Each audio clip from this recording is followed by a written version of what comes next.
Hello everyone, I am Dr. Richa Samadia. I am infertility and IVF specialist. आज इस video के माध्यम से हम जानेंगे कि एक्टोपिक प्रेगनेंसी क्या होती है, कैसे हम पता लगाते हैं कि प्रेगनेंसी एक्टोपिक लोकेशन पर रुकी है और इसको किस तरह से ठीक किया जाता है। तो एम्ब्रियो के इम्प्लांट होने की नॉर्मल जगह गर्भाशय के अंदर की लाइनिंग होती है।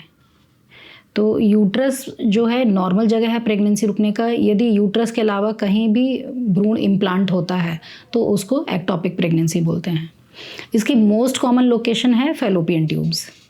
95% केसेस में जो एक्टोपिक प्रेगनेंसी होती है वो ट्यूब्स में ठहरती है। रेयरली कभी कभी ऐसा भी हो सकता है कि एक्टोपिक प्रेगनेंसी गर्भाशय के मुंह पर यानी कि सर्विक्स में या ओवरीज में या एब्डोमिनल कैविटी में भी रुक सकती है। एक्टोपिक प्रेगनेंसी जो होती है वो हेल्दी प्रेगनेंसी नहीं होती है। यदि समय पर डायग्नोज नहीं हुई तो एक्टोपिक लोकेशन पे भ्रूण बढ़ जाएगा और फैलोपियन ट्यूब्स फट भी सकते हैं। इस वजह से अंदर इंटरनल ब्लीडिंग हो सकती है, माँ की जान को खतरा भी हो सकता है। तो क्या वो कारण है जिन वजह से प्रेगनेंसी एक्टोपिक प्रेगनेंसी हो जाती है? एक्टोपिक प्रेगनेंसी ज़्यादातर केसेस में ट्यूब्स में ठहरती है। इन सिचुएशंस में 50% केसेस में जो ट्यूब्स होते हैं वो पहले से ही डैमेज होते हैं। ट्यूब्स डैमेज कई कारणों से हो सकते हैं। पहले यदि कोई इन्फेक्शन रहा हो, सेक्सुअली ट्रांसमिटेड इन्फेक्शंस जैसे कि गोनोरिया, क्लेमाइडिया, पहले कोई पेल्विस में कोई सर्जरी हुई है, अपेंडिसाइटिस हुआ है, एंडोमेट्रियोसिस की वजह से भी ट्यूब्स में डैमेज हो सकता है। तो ये सारे कारणों की वजह से ट्यूब्स डैमेज होते हैं और जब ट्यूब्स डैमेज होते हैं तो एम्ब्रियो जो है ख़राब ट्यूब में ही इम्प्लांट हो जाता है। तो इस वजह से एक्टोपिक प्रेगनेंसी होती है। एक्टोपिक प्रेगनेंसी हम कैसे पता लगाते हैं कि ये प्रेगनेंसी जो है एक्टोपिक लोकेशन में है? जब पीरियड मिस होता है उस समय जब यदि प्रेगनेंसी टेस्ट पॉजिटिव है या बीटा एचसीजी बढ़ा हुआ है और सोनोग्राफी में हमें यूट्रस में कोई सैक नहीं दिख रहा है, ऐसे में एक्टोपिक प्रेगनेंसी का डाउट बढ़ जाता है। बीटा एचसीजी का सीरियल लेवल यानी कि एक बार बीटा एचसीजी कराया उसके 48 घंटे बाद वापस रिपीट कराया और साथ में ट्रांसवजाइनल सोनोग्राफी द्वारा ये दोनों टेस्ट को कंबाइन करके हम एक्टोपिक प्रेगनेंसी का अर्ली केसेस में पता लगा सकते हैं।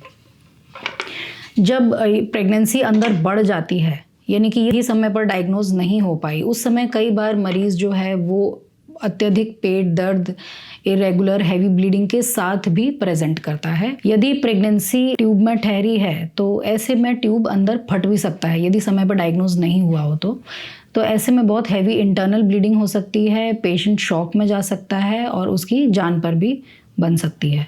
एक्टोपिक प्रेगनेंसी को कैसे ठीक किया जा सकता है? एक्टोपिक प्रेगनेंसी ये तो हम सब जानते हैं कि हेल्दी प्रेगनेंसी नहीं होती है और चूंकि ये फैलोपियन ट्यूब में रुकती है, आप देख रहे हो कि यूट्रस की वॉल तो कितनी मोटी है लेकिन फैलोपियन ट्यूब पतले हैं। तो यदि फैलोपियन ट्यूब के अंदर भ्रूण ग्रो करेगा तो एक ना एक समय पे ये ट्यूब फट भी सकता है। तो एक्टोपिक प्रेगनेंसी यदि सही समय पर डायग्नोज हो जाती है यानी कि बहुत अर्ली स्टेज में डायग्नोज हो जाती है तो उस समय हम इंजेक्शंस के द्वारा भी इसे ठीक कर सकते हैं। इस इंजेक्शन को मीथोट्रेक्सेट का इंजेक्शन बोलते हैं।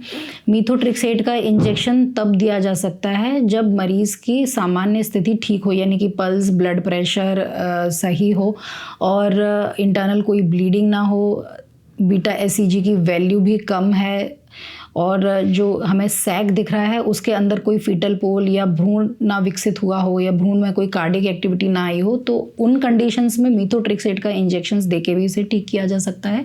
यानी कि मीथोट्रेक्सेट का इंजेक्शन देके इसको घुलाया जा सकता है। मीथोट्रेक्सेट का इंजेक्शन लगवाने के समय कुछ सावधानियाँ रखना ज़रूरी है। मीथोट्रेक्सेट का इंजेक्शन जो है वो फोटो सेंसिटिविटी करता है, तो यानी कि आप जब ये ट्रीटमेंट ले रहे होंगे उस समय धूप में जाएंगे तो सनबर्न भी हो सकता है। इसके अलावा मल्टीविटामिन जिनमें फोलिक एसिड होता है उनका इंटेक नहीं लेना चाहिए इस इंजेक्शंस के दौरान क्योंकि फोलिक एसिड इस इंजेक्शंस की एफिकेसी को कम करता है। इसके अलावा अल्कोहल का भी सेवन इस इलाज के दौरान नहीं करना चाहिए। कभी कभी मीथोट्रेक्सेट के एक इंजेक्शन से पूरी तरह से प्रेगनेंसी नहीं घुलती है, एक से अधिक इंजेक्शंस भी लगाए जा सकते हैं। लेकिन यदि ऐसा है कि प्रेगनेंसी कम स्टेज पर डायग्नोज नहीं हुई, pregnancy ectopic pregnancy later stage में डायग्नोज हुई है, तो उस कंडीशंस में कई बार मीथोट्रेक्सेट का इंजेक्शन लगाने से प्रेगनेंसी नहीं खुलेगी, सर्जरी की आवश्यकता भी पड़ सकती है।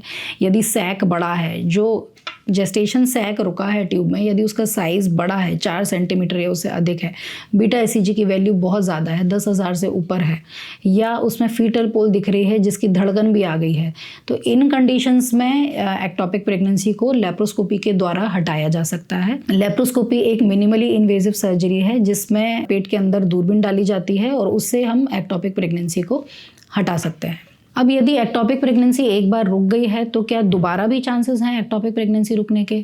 जी हाँ, थोड़े चांसेस बढ़ जाते हैं, 10% चांसेस बढ़ जाते हैं कि नेक्स्ट टाइम जो प्रेगनेंसी रुकेगी वो एक्टोपिक लोकेशन में हो सकती है, लेकिन 90-95% चांसेस वो ही रहेंगे कि प्रेगनेंसी यूट्रस में ही रुकेगी।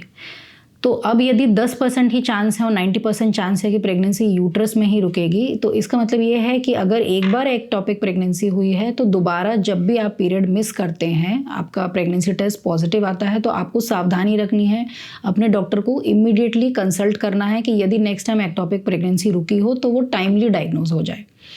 एक्टोपिक प्रेगनेंसी रुकने के बाद कई बार गर्भधारण में समस्या हो सकती है।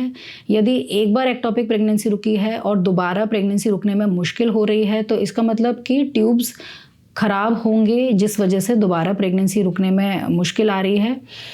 और एक्टोपिक प्रेगनेंसी रुकने के बाद यदि ट्यूब्स खुले हैं, यानी कि अगर पहली बार जब एक्टोपिक प्रेगनेंसी रुकी थी तो मीथोट्रेक्सेट के द्वारा आपका ट्रीटमेंट हो गया था और ट्यूब्स खुले हैं, तो ऐसे में 60% चांसेस ये भी हैं कि आपको एक हेल्दी बच्चा मिलेगा। तो यदि एक बार एक्टोपिक प्रेगनेंसी रुकती है तो घबराने की कोई बात नहीं है, लेकिन आप जल्द से जल्द अपने इनफर्टिलिटी स्पेशलिस्ट को कंसल्ट करिए। तो आई होप कि मेरे इस वीडियो के माध्यम से आपको एक्टोपिक प्रेगनेंसी से रिलेटेड सारे डाउट्स क्लियर हो गए होंगे, लेकिन फिर भी यदि आपको कोई डाउट रह गया है तो आप मुझे प्लीज़ कमेंट सेक्शन में कमेंट कीजिए and I will reply you.